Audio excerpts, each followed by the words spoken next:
mas faz parte do processo, não é? Esse evento. Então, eu gostaria de chamar, nesse momento, o nosso autor, Tom, para falar um pouquinho hoje com todos os nossos convidados online, presencialmente, sobre a sexualidade. Por favor, Tom.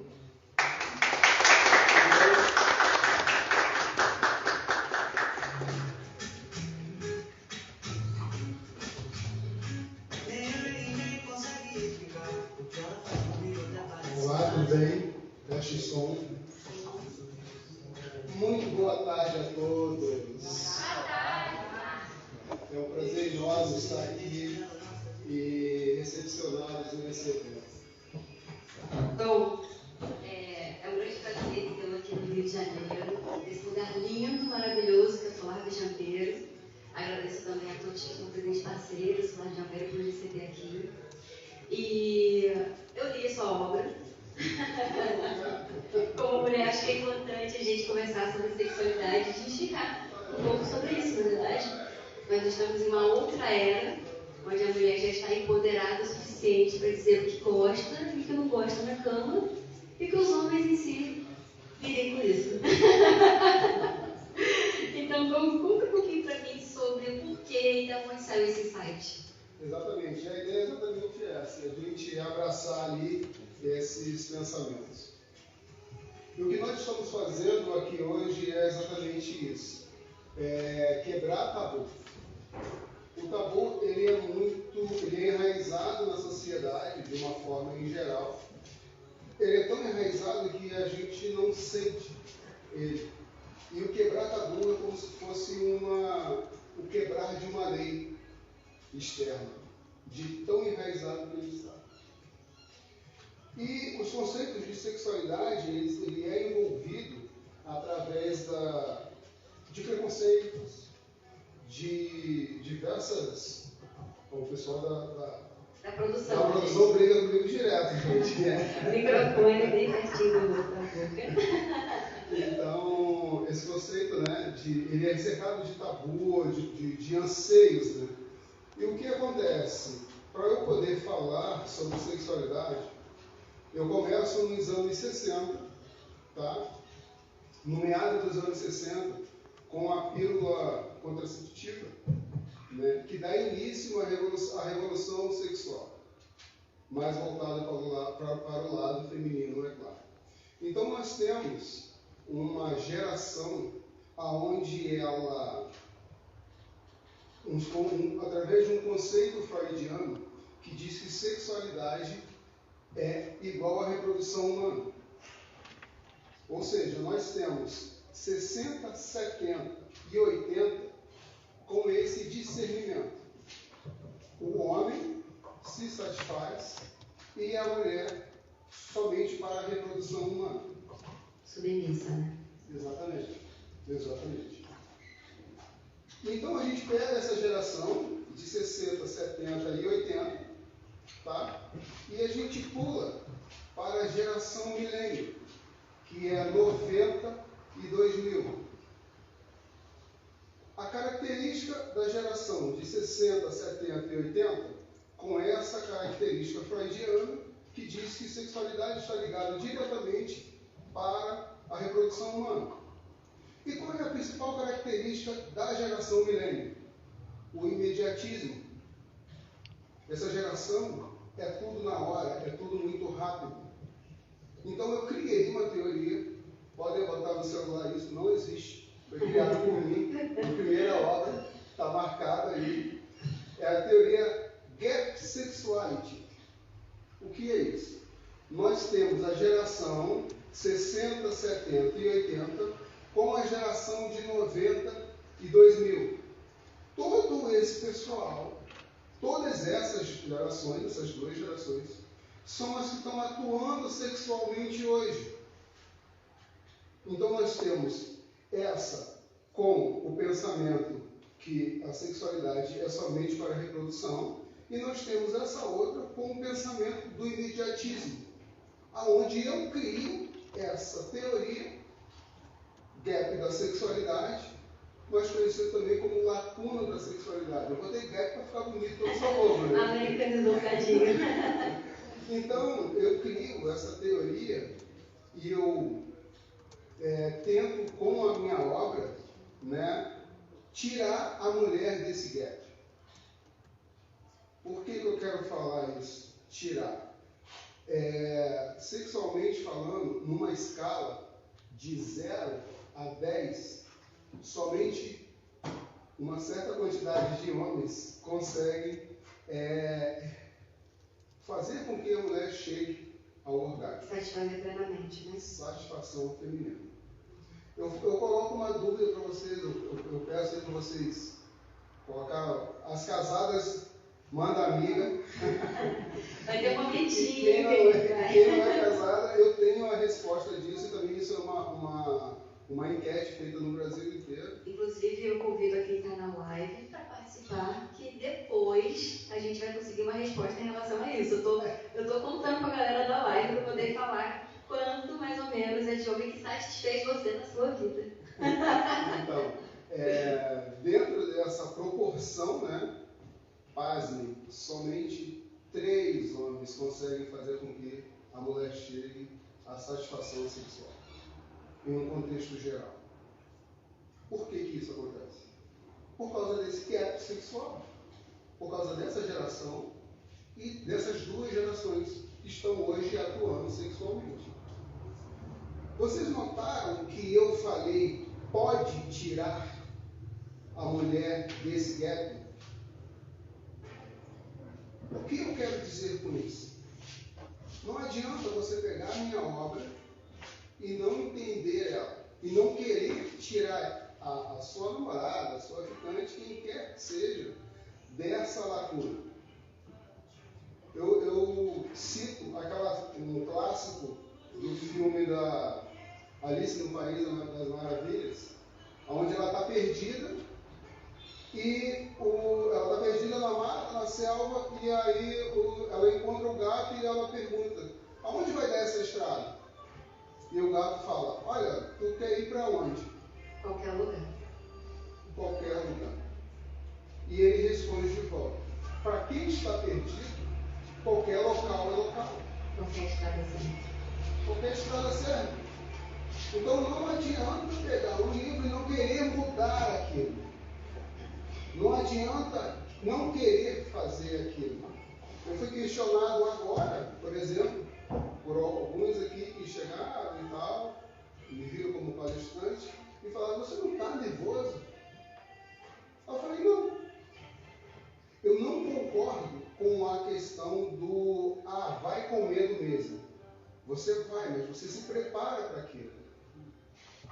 Né? E o livro, ele te dá esse respaldo em diversas formas, como a nossa querida cerimonialista aqui vai colocar. O livro, ele te traz esses respaldos para você buscar e realmente o homem tirar a mulher desse gap sexual. Eu queria te fazer uma pergunta. Você falou sobre a geração milênio, né? Infelizmente não tá ela. Ai, que dó de mim. Mas assim, você acredita que a pornografia ela é um dos fatores que possa influenciar bastante nessa geração? Acho também que cabe um pouco na minha, mas assim, as pessoas acreditam que sexo é aquilo que está ali no extra, que não é, né? Então, qual é a influência da pornografia na vida sexual? Total. É a referência que essa geração tem com o sexo. Erroneamente, a gente volta lá naquelas questões de geração, os pais não deram um mínimo de conhecimento dentro disso e não sabem mesmo. Quando eu falo, eu quero que fique claro, quando eu falo nesse gap, eu não estou colocando culpa nenhuma em gerações, as coisas acontecem.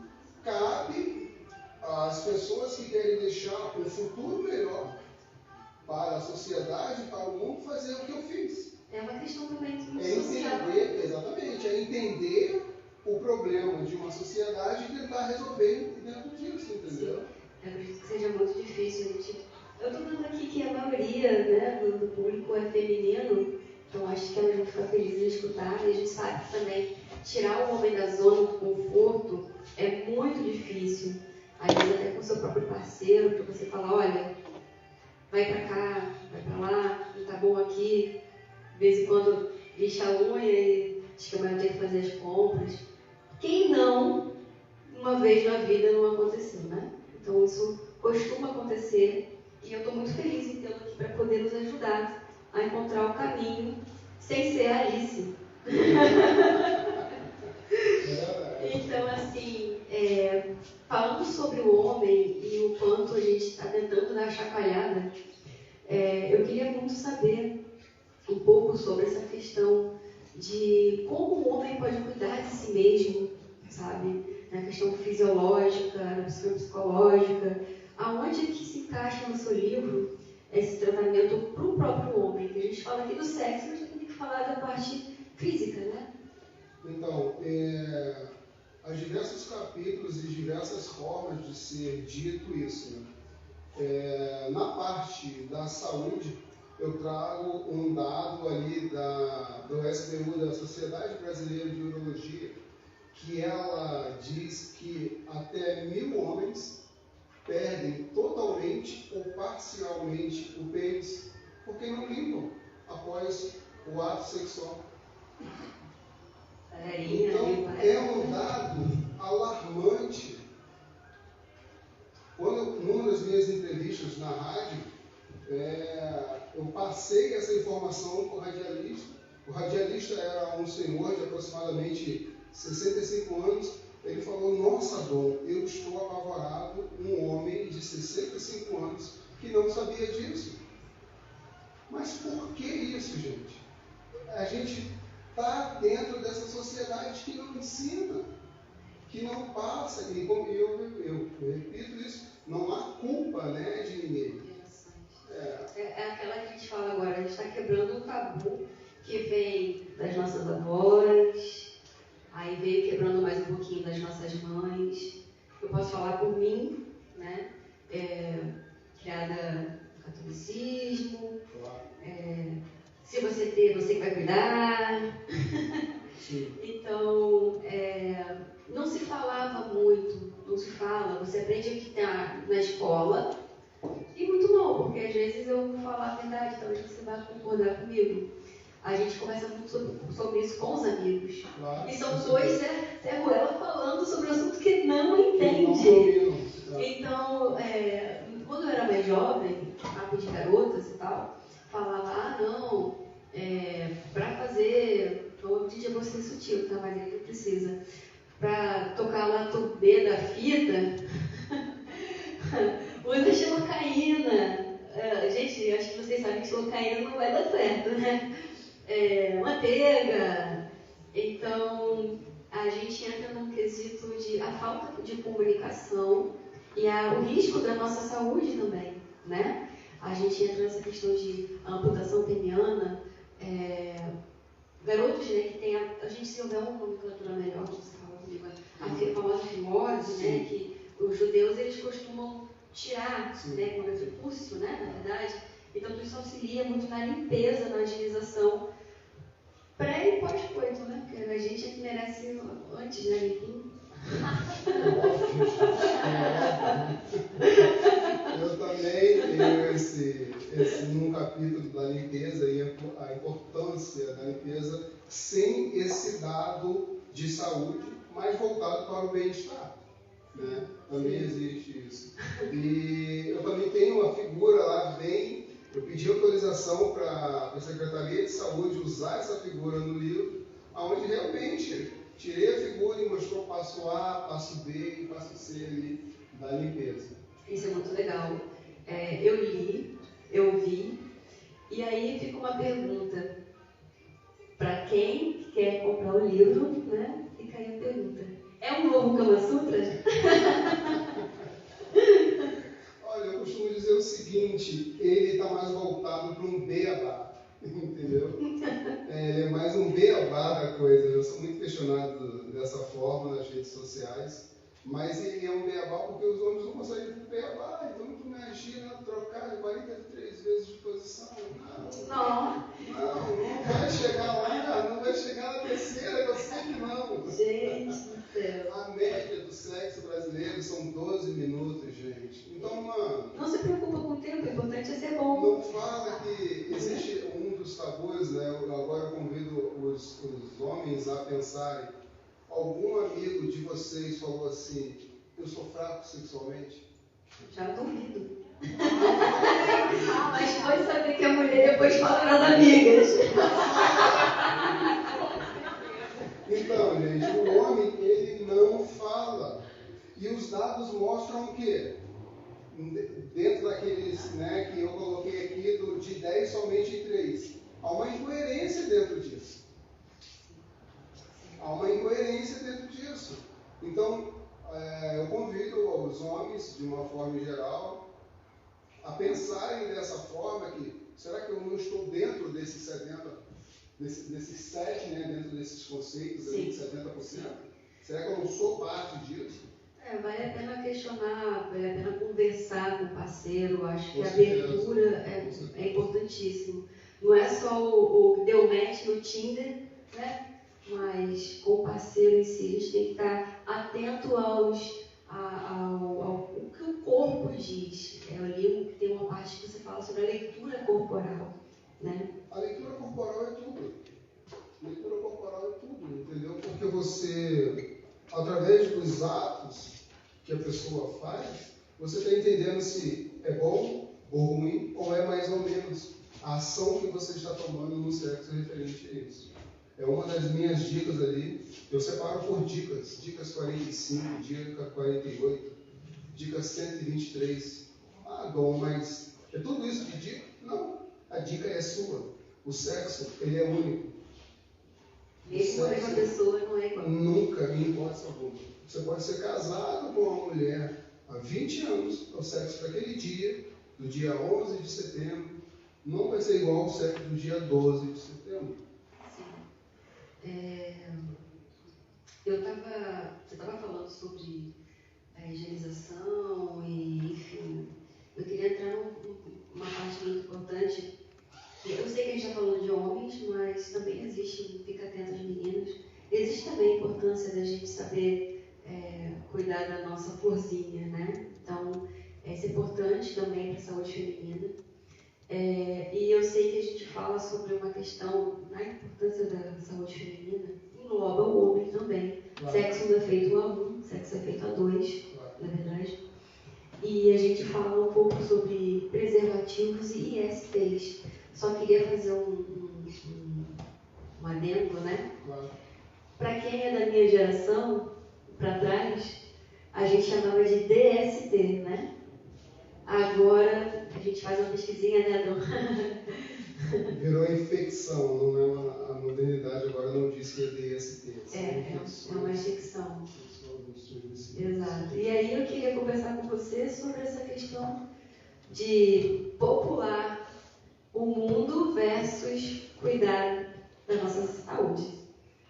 Olha, no quesito camisinha, muitos homens eles colocam o problema na camisinha, né? Você falou ali da circunferência e tal. Sim. A camisinha ela tem diversos tamanhos, é óbvio que a gente sabe disso. Existe um tamanho padrão do pênis brasileiro, que é por volta de 14 a 15 centímetros. Né? Então, estamos bem, né, gente? Por padrão, existe essa como padrão, né? Se eu não me engano, não. No combo é de 19 a 20 centímetros. Então, acho que vai ter gente aí mudando um pouco. Várias conversas, a pessoa fica falando assim, brincadeiras à parte, a pessoa fica falando, porque fica pequeno. Gente, calma, também não é assim. Isso tudo é média, mito. Né? É tudo mito, porque não adianta você ter um pênis do tamanho lá. De um barco de Titanic. Você não sabe usar. Tamanho é que nem a história do... Você estava conversando comigo esses dias, né?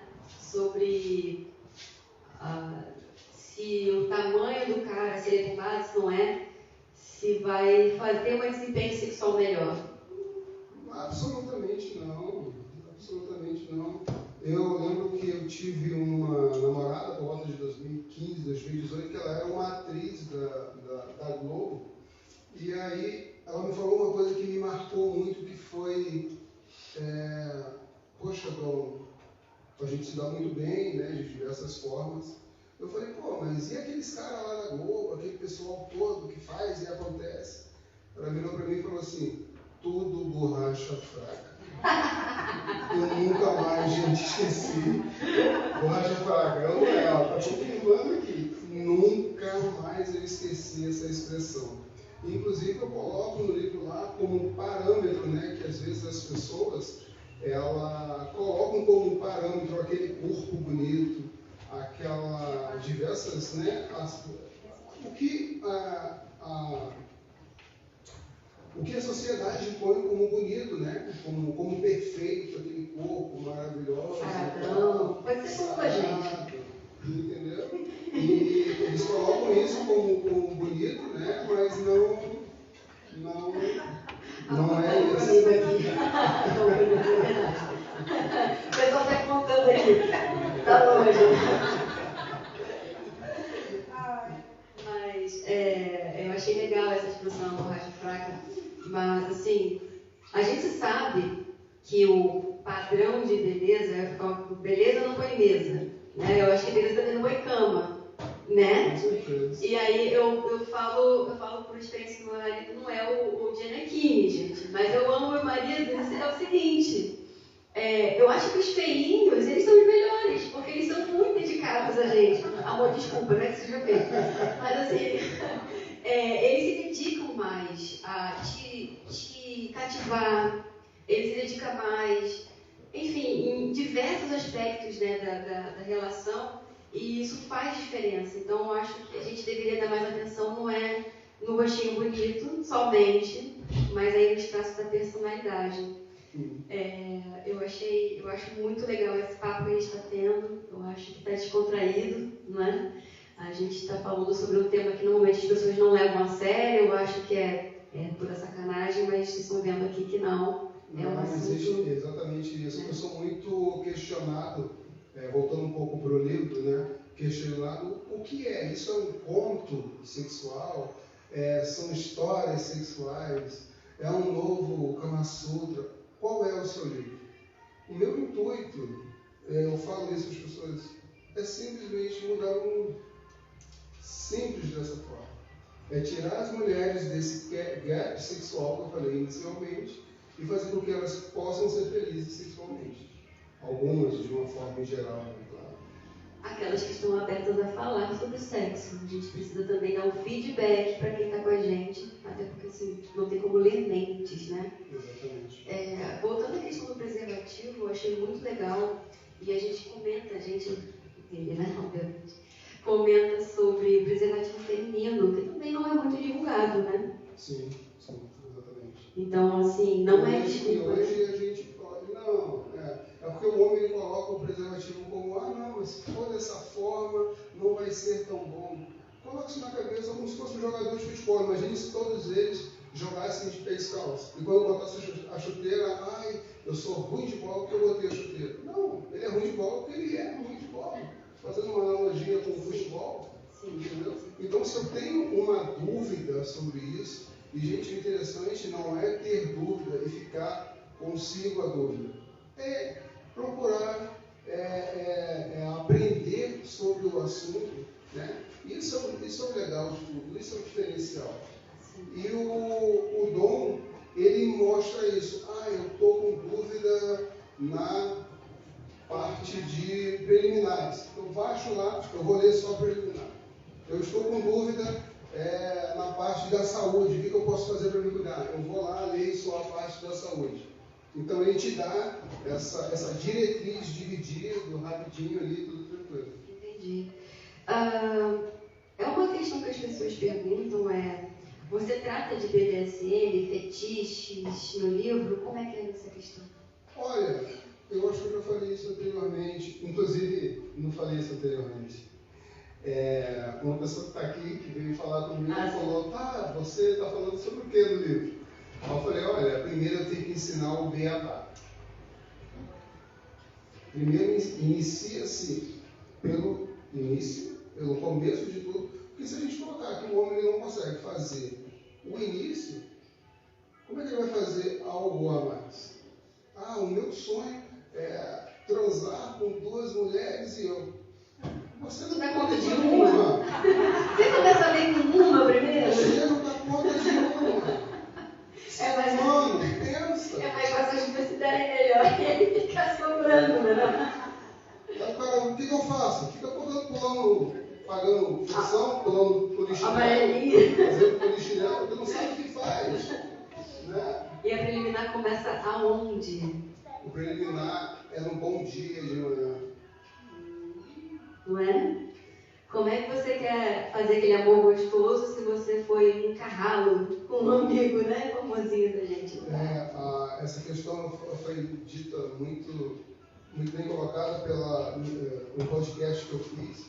E a menina pegou e falou, o homem passa o dia inteiro tratando... É claro que a gente sabe dos diferenciais do dia a dia do casal, as correrias, mas aí ele passa o dia inteiro tratando a mulher e vai fazer isso e não sei o quê. Aí chega, tipo, teve uma novela tempo atrás, se prepara que eu vou usar. Frase icônica, né? Entendeu? Pelo amor de Deus, não existe isso. Não tem como uma coisa desse tipo. No momento que nós estamos na sociedade vivendo, o que nós estamos vivendo, né? Então, a preliminar ela é um contexto todo e depois, no ato sexual, o homem ele leva até 80 miligramas para começar a ter uma ereção. A mulher precisa de 300. A gente está tá complicado pra gente nesse ponto. A mulher precisa de 300 miligramas para começar a lubrificar o canal vaginal, dilatar a vagina para preparar o corpo para uma penetração. E o homem não sabe disso. Ou melhor, ele finge que sabe e não sabe, ou simplesmente não sabe, ou não quer saber. Sim. Então, tem uma coisa que você falou da preliminar, que eu dei uma pesquisadinha, a gente conversou, eu acho que é interessante a gente comentar, que é a quantidade de terminações nervosas que nós temos em comparação ao homem, e aí a desvantagem que a gente tinha acaba. Basta o homem saber chegar no ponto. É que a natureza foi muito perspicaz com vocês, mulheres. Ela colocou 8.000 terminações no clitóris. E o ser humano, o homem, ele não acha. Ele não sabe o que é. Gente, eles têm 4 na glande. A gente tem o dobro. É só achar o ponto, né, não? Ou seja, a natureza foi linda com as mulheres, facilitou o caminho para os homens, e ainda nós temos esses dados enormes com essa deficiência sexual, né? Nossa! Pelo menos eu tenho 8 terminações nervosas. Agora eu vou contar com a boa vontade. Tem uma parte que eu acho legal. Na verdade, gente, não tem uma parte que eu acho legal, mas é porque o livro todo eu gostei bastante, porque ele é muito simples e didático, não é? Ela fez o dever de casa. Lógico. As anotações são só para a gente poder seguir o padrão de raciocínio. Em relação à penetração, a gente fala aqui sobre lubrificação e o tamanho, né, do homem nesse aspecto após a lubrificação. Funciona numa boa ou a gente precisa aí de... Existem estudos que diz que o prazer feminino ele está somente, depois estou falando a nível de penetração, tá? Somente a 3 centímetros depois do vagina. Pertinho, né?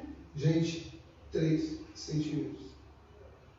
Então, se tem uma ideia de que tamanho é isso ou aquilo, não precisa.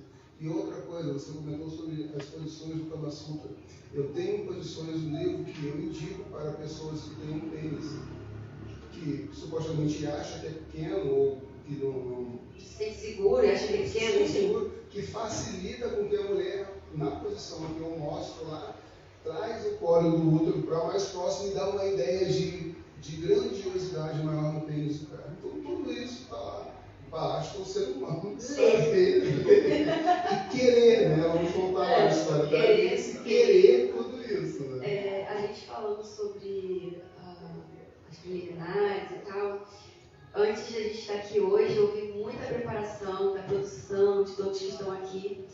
E eu joguei assim, eu conversei com você, eu quero jogar esse caso aqui da festa junina que eu tive entre amigos. Claro. Foi ótimo, gente. Foi assim, foi um pega-fogo nesse evento.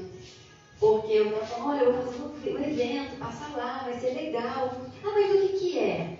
Aí, literalmente, estava aquela clube da luzinha de um lado e os livros do outro. Quando eles escutaram a palavra sexo, o que tá vendo? Virou suricata, galera. Aí o que acontece? Eles disseram, não, gente, vou fazer um evento com dom, não sei o quê, um livro. Aí quando eu falei que era sexualidade, volta naquela questão do tabu, acha que é tudo, desculpa a palavra, é na putaria, e não sei o quê. Eu falei, gente, não. Fala sobre como é importante a saúde masculina, como é importante dar atenção à mulher, como é importante a gente saber se comunicar, se posicionar como mulher empoderada que nós estamos hoje em dia. E aí, nesse aspecto, a gente falou sobre sexo oral, que é a questão das 8 determinações nervosas. E eu comentei assim por alto, né, no meio da festa, e tinha um casal que tinha recém-casado, eles são super jovenzinhos. E aí eu fiquei assim, nossa, porque ela falou assim, porque fulano é preguiçoso mesmo, assim, no meio dos amigos, não sei o quê, eu acho que ele tá com ranço de mim agora. Eu falei, vai no evento, ele, eu não preciso de ajuda. Eu falei, tudo bem. Então, essa é uma pessoa que talvez, né, nesse momento não esteja preparado, mas que deveria estar aqui hoje. Eu até acho que é o seguinte, a mulher, ela é um ser humano incrível. Incrível. E assim, ó, a esposa vai comprar o livro, devagarinho, vai ler e vai conversar com o cara, e vai, quem sabe você pega essa parte aqui, pega aquela outra parte. Amor, o que você acha? Então assim, tá tranquilo, a mulher é muito perspicaz. No amor a gente consegue tudo. Eu queria fazer uma pergunta para vocês que eu acho muito importante. Sexo e amor andam de mão dada? Olha, tem gente se remexendo nas cadeiras aí, hein? Eu me remexi. Eu falo a verdade. Eu falei, como assim? Não concordo. Depois eu repensei. Por que eu estou falando isso? Eu sei que aqui tem alguns seguidores e eu gosto muito de ajudar, né? As pessoas entram em contato comigo. Poxa, Dom, o que você acha isso? Acha aquilo? E aí, uma das minhas seguidoras comprou um livro e falou, olha, Dom, eu não acho correto essa tua parte de sexo versus amor, eu acho que é completamente errado, que eu acho isso, que eu acho aquilo. Eu cheguei para ele e falei, ok, é um pensamento seu. O que eu não acho correto é você romantizar o sexo. Exemplo de romantização do sexo. Ai, amorzinho, vem aqui, vamos fazer um amorzinho. Não, é sexo, tu não está fazendo amorzinho. Eu lembro que você falou, acho que no livro, você ama seu pai, você ama sua mãe, exatamente, o amor. E você vários tipos de amores, né? E você tem amor pela sua esposa, né? Pela pessoa, exatamente, pela pessoa que você está fazendo sexo, né? O que você faz? Tu faz um sexo carinhoso, tu faz um sexo gostoso, tem que ser sempre. Sim. Ou rapidinho, na cozinha, ou de 3 horas no quarto de um motel. Nossa. Gente, homem de 3 horas, a gente vê na fotografia, gente.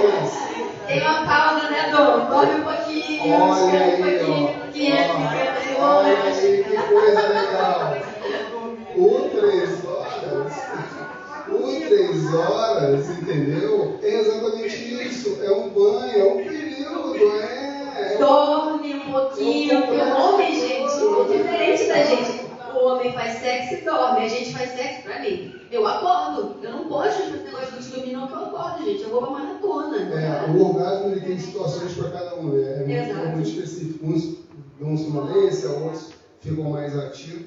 Então, quando eu falo sexo versus sexualidade, eu estou me referindo a isso, entendeu? Mas é óbvio que você fazer o sexo com uma pessoa que você ama, que você tem carinho, é tudo bem, você já conhece a pessoa por diversas formas, eu só não o romantismo. É aquela questão que, pelo menos, eu não sei na época da galerinha que mais jovem, né? Eu tô com 35.